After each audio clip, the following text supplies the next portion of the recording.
I was kind of like, where can you go? With the first Avengers, him becoming a team player, and with Iron Man 3, him transcending his dependency on the tech that's keeping him alive, I thought, okay, now what?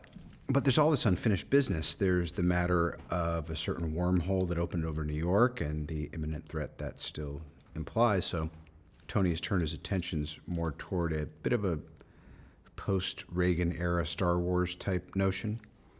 And he likes to call it Ultron. I love the love-hate. I love the people. This time around, I felt like I really got, honestly, a bunch closer with the cast members. And Joss and I are pals. Meanwhile, there's always that part of it that you never forget your first time. And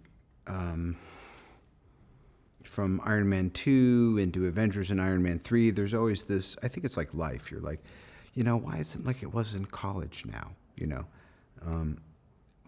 But more than any other of the Marvel movies since Iron Man 1, for me, I feel like this is really a kind of a feeling of an ending of an era and the beginning of another.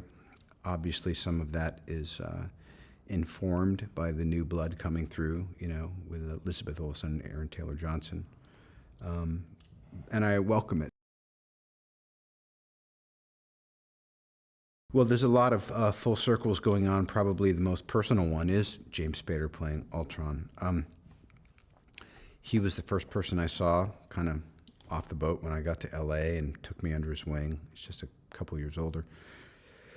But I think, again, it was a very inspired casting choice, not just because he's on everyone's lips and minds again, for reasons obvious with this show, but also that he really is a bit of an American treasure, and I've certainly borrowed from his style more than a few times over the years.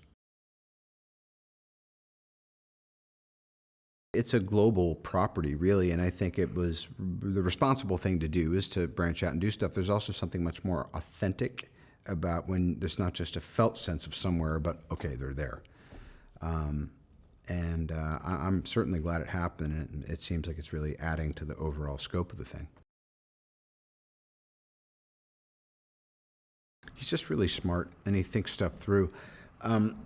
I remember sometimes the joy of things was we were kind of creating things as we went along, or within the context of the story. We were really figuring out, well, what frequency should this scene be? And Joss tends to already be a couple of steps along in that process, which occasionally can make you feel like, oh, well, what am I bringing? But there's always other steps that can go. And so it makes it easier to get to the best version of something because he's practically there already most of the time.